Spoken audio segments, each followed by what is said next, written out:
For today's safe crackers, it's no longer ear to the lock, unscrambling the combination. The key is high-tech tools and sheer brute force. Which is why these research technicians are employed solely to test safes to destruction in this so-called attack theatre. And on an old safe, the result is this. Which is why one of the leading security manufacturers in the country has spent years developing a new material which will defeat even this sort of treatment. And it's made of this. In fact, it's made of a special, virtually indestructible plastic called an elastomer. But it's combined with these.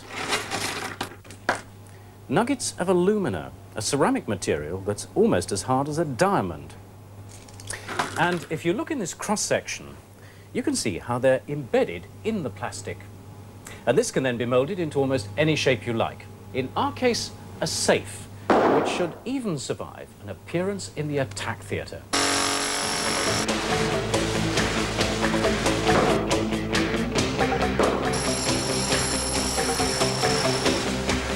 Nothing seems to make any impact at all. But there are a few more sophisticated tools available to the professional villain. A silicon carbide disc can cut through steel bars like a knife through butter. But now watch what happens when I try the disc out on the safe.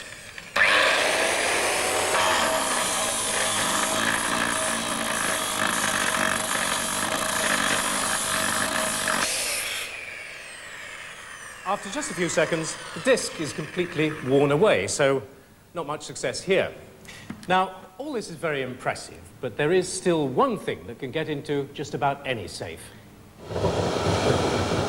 Fire can rapidly destroy the contents of your safe.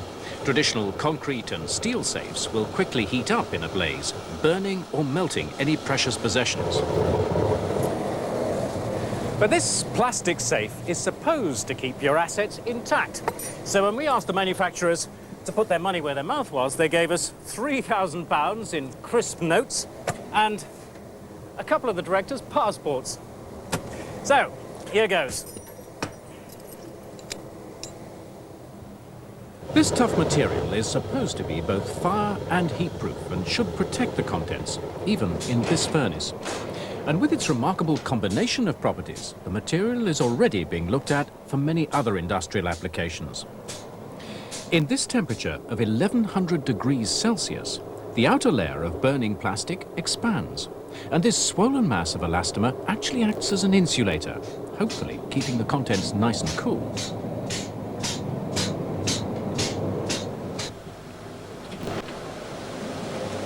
After 30 minutes, the safe has dramatically changed.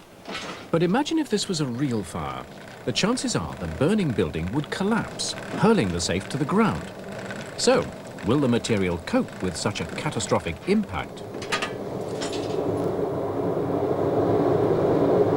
The charred layer falls away, leaving the rest of the safe intact. It now has to cool off, and then it'll still take a couple of hours to get inside.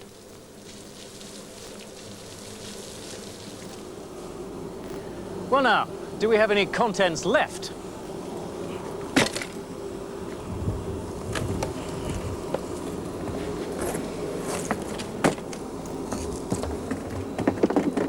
Ah!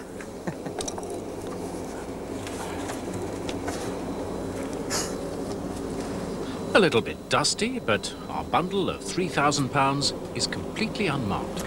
And what about the passports? It's been a bit shaken around in the drop. Ah, there they are.